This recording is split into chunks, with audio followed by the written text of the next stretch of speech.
When you have insulin resistance, the most important component to putting it into remission is the food you eat. However, there are certain over-the-counter supplements that can help to enhance and speed up results. The 5 supplements we're going to talk about in today's video have been shown in clinical research to improve insulin sensitivity through various mechanisms.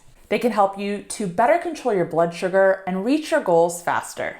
Now, I want to make it very clear that diet change is absolutely critical when it comes to reversing insulin resistance.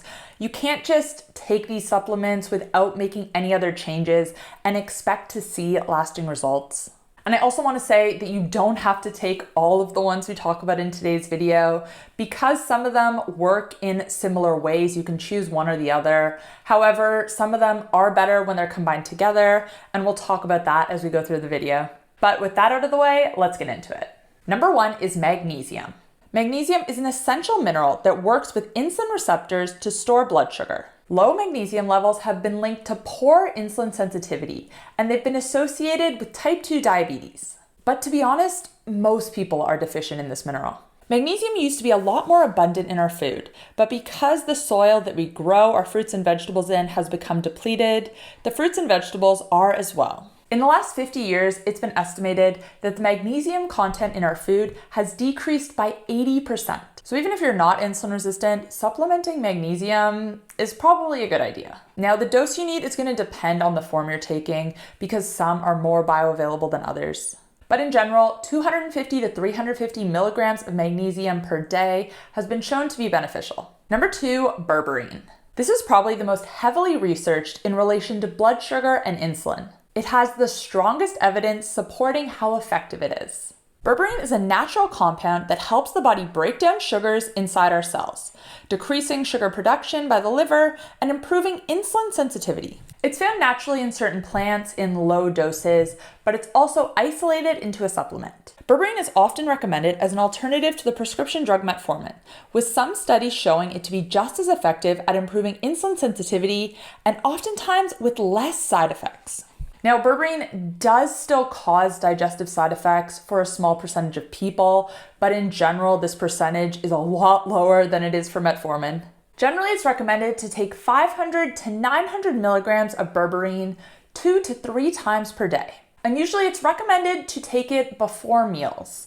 Now, of course, if your meals are lower in carbohydrates, then it's not going to be as beneficial to take berberine beforehand just because your body doesn't have that need to absorb more glucose because you're not eating it.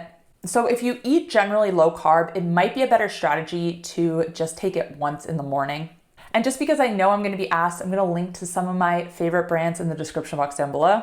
For berberine, I recommend Balanced from Health.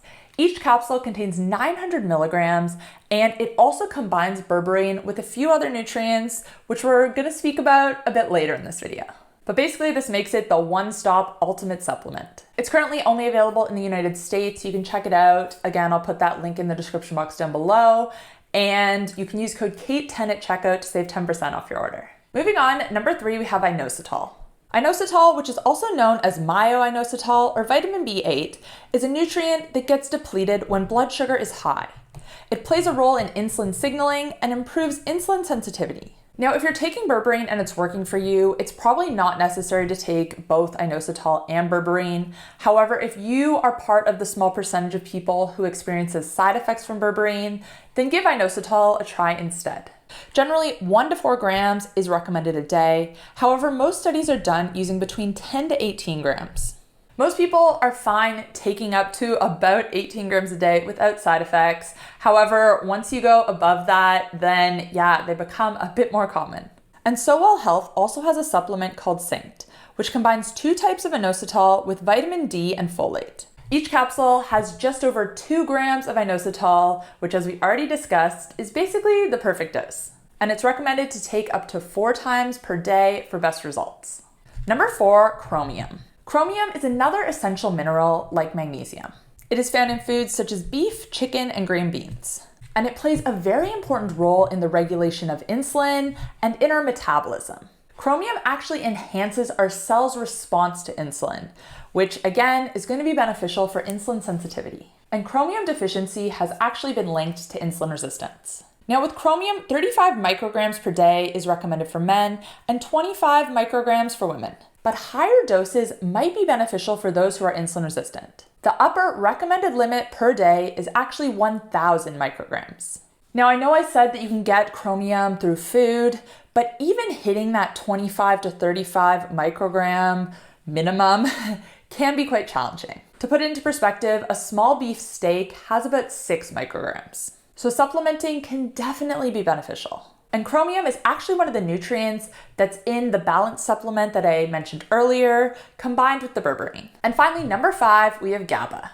And it's actually an amino acid that works as a neurotransmitter in our brain. It is best known for reducing stress and anxiety, promoting calmness, and improving sleep when it's supplemented. But it also helps to regulate blood sugar levels and improve insulin resistance. Now, I want to hear from you guys in the comment section down below. Have you tried any of these supplements? Did they make a big impact? Did you not notice a difference? I want to hear from you. And one final note that I want to make before we wrap up is that consistency is key.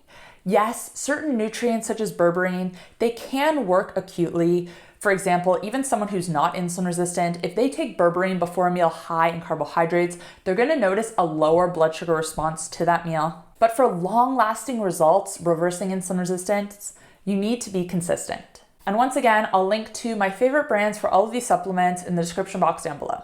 Thanks guys for watching, and I'll see you next time. Bye.